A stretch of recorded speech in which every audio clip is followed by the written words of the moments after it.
हिमाचल दिवस के उपलक्ष्य में धर्मशाला के पुलिस मैदान में जिला स्तरीय कार्यक्रम का आयोजन हुआ।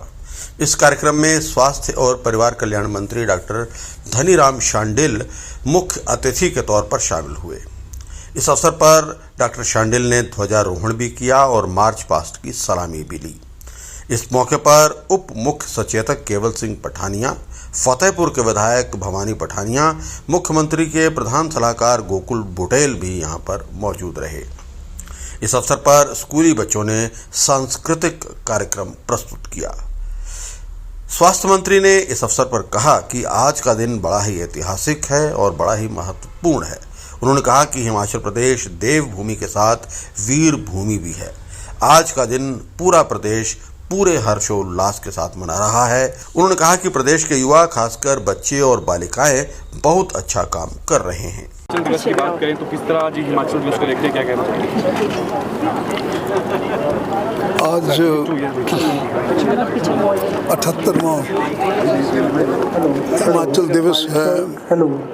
एक ऐतिहासिक दिन है, बहुत ही महत्वपूर्ण दिन है, जिस दिन आज़ादी के लगभग 8 महीने बाद हमारा प्रदेश एक राज्य बना था।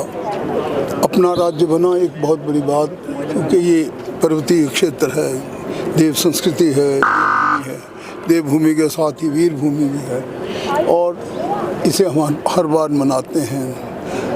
राष्ट्र निर्माण में हमारे बच्चों का बहुत बड़ा योगदान है। सीमाओं की रक्षा में जो बलिदान आज भी दे रहे हैं, देते रहे हैं और तीनों युद्धों में मुझे याद है हमारे खासकर हम इस क्षेत्र के बच्चों ने बहुत योगदान दिया है। तो एक स्मरण करने वाला दिन है। एक ये जानने की ज़रूरत है कि किस प्रकार से हमारे बच्चे आज पूरे प्रदेश में, पूरे देश में, पूरे अंतर्राष्ट्रीय स्तर पर अपनी प्रतिभा को दिखाएं और हर क्षेत्र में वैसे बहुत आगे आ रहे हैं और आगे आने हैं। हमारी बच्चियां, हमारी बालिकाएं बहुत अच्छा उत्कृष्ट काम कर रही हैं और इस क्षेत्र में आगे आएँ और हिमाचल का नाम ऊँचा करें। मैं समझता हूँ हिमाचल दिवस का और इस फाउंडेशन डे का सबसे बड़ा मीनिंग यही होगा कि हमारे बच्चे किसी बुरे रास्ते पे ना जाएं। देव संस्कृति, इस देवभूमि में बच्चों का जो अपना चरित्र है, जो अपना व्यक्तित्व है, वो इतना अच्छा हो कि सारी दुनिया उसे अनुसरण करे। हम नशे जैसी जो ये घृणित बीमारी आ चुकी है, इससे दूर रहें। इसे एक अभियान के रूप में ले। मेरा तो सबसे बड़ा संदेश आज के दिन यही अपने युवा पीढ़ी को होगा, जिन्होंने देश की रचना करनी, जिन्होंने देश का निर्माण करना है, जिन्होंने बड़ी बड़ी भूमिकाएं निभानी हैं। इस प्रदेश ने जिसने कि सोमनाथ जैसे वीर पैदा किए हैं, आप जानते हैं, कालिया जैसे जिन्होंने कारगिल युद्ध में अपना प्रदर्शन किया और बहुत बड़े नाम मेरी अपनी ही रेजिमेंट के जो अपने बिलासपुर के थे भंडारी राम साहब, जिन्होंने कब विक्टोरिया क्रॉस जीता था जब हमारा देश आज़ाद भी नहीं था। और मुझे याद है मैं खुद भी लंदन गया था, जहाँ उनको सम्मान मिला है, उसको उस जगह को देखा और कितना सम्मान उनकी वजह से हमारे देश का रहा है। और वो मैं वहाँ की जो आज ये बात वहाँ भी कर रहा था, जो हम वार मेमोरियल पे थे इंग्लैंड में, हर सैटरडे को हर वार मेमोरियल के लोग वहाँ के जो पूर्व सैनिक हैं या जो मैं कहता हूँ वॉलंटियर्स हैं, they come and clean that on that day. तो I was feeling that we should also follow that practice, कि जहाँ इन वीर योद्धाओं का हम नमन करते, जिस स्थान को हम इतना पायस मानते, इतना पवित्र मानते हैं, इतना स्मरणीय मानते हैं, उसे साफ रखें, धोएं, अच्छे अच्छे पुष्प लगाएं और वहाँ पे एक सुगंधित वातावरण पैदा करें। ऐसा मेरा मानना है। शांडिल साहब, हिमाचल में हिमकेयर योजना बंद है, कोई नियर फ्यूचर में है इसके लोग परेशान हो रहे हैं? मैं समझता हूँ कि मैंने स्वयं भी पता किया, प्रिंसिपल साहब से बात की कि कौन सी जगह का एक आधी इलाका कहीं का आया, एक आधी कोई टेक्निकल हिच हुई थी, उसकी वजह भी मैंने पता कर लिया। हिमकेयर योजना कोई बंद नहीं की है। हिमकेयर योजना पूरे उसी से चली। अगर किसी भी प्रकार की आपका कोई ऐसी सूचना हो कि आप स्वयं दें, पूरे स्टाफ को दें, कोई तत्काल कोई समाधान ढूंढा जाएगा। हिमकेयर योजना तो बिल्कुल ठीक ठाक चल रही है। सर, हॉस्पिटल में पर्ची बनाने के भी पैसे लगेंगे, उसको लेके क्या कहना चाहिए आप? वैसे तो ये कैबिनेट के स्तर पे कोई ऐसा फैसला तो नहीं लिया है।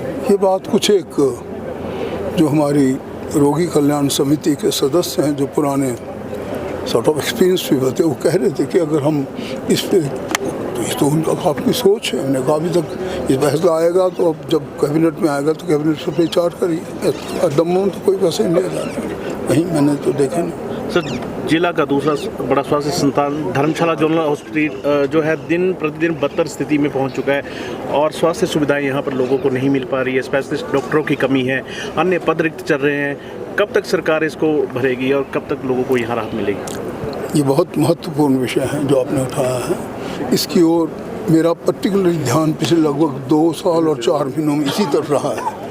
देखिए, हमारे पास सचमुच में डॉक्टर्स की कमियों के कारण भी बहुत से हैं। मैं आपको बता दूं, पहली बात कि डॉक्टर्स सचमुच ट्रेन तो बड़े हैं, परंतु उनके लिए हमारे पास उन भरने का प्रावधान नहीं रहा है जो लगभग कुछ एक वर्षों से रहा है। ये आलम मैं फेस कर रहा हूँ और आप हैरान होंगे कि अगले 1 या 1.5 महीने में लगभग अगर आपका यहीं का नहीं, सब जगह ये जो 200 डॉक्टर जिन्होंने अपनी रिटर्न परीक्षा दे दी है और हम आजकल ही इन्हीं दिनों में इसको भर रहे हैं। जहाँ जहाँ भी कमी जो ड्रास्टिक से नॉट ओनली आपकी बल्कि जो प्राइमरी हेल्थ सेंटर है वहाँ पे भी बहुत जगह कमी है। ये कमी पूरी कर दी जाएगी और आप देखेंगे अबाउट ए मंथ और so give me about month and half आपकी कमी ठीक हो जाएगी। सारा मेडिकल स्टाफ, पैरामेडिक्स वगैरह भी पूरे होंगे, नर्सिंग स्टाफ की कमी भी पूरी होगी। इसी काम में रात दिन लगे हुए हैं, अवश्य पूरी होगी। सर, ट्रेजरी काफ़ी समय से बंद है, कई विभागों की पेमेंटें फंसी हुई हैं सर। नहीं, ऐसा तो नहीं है।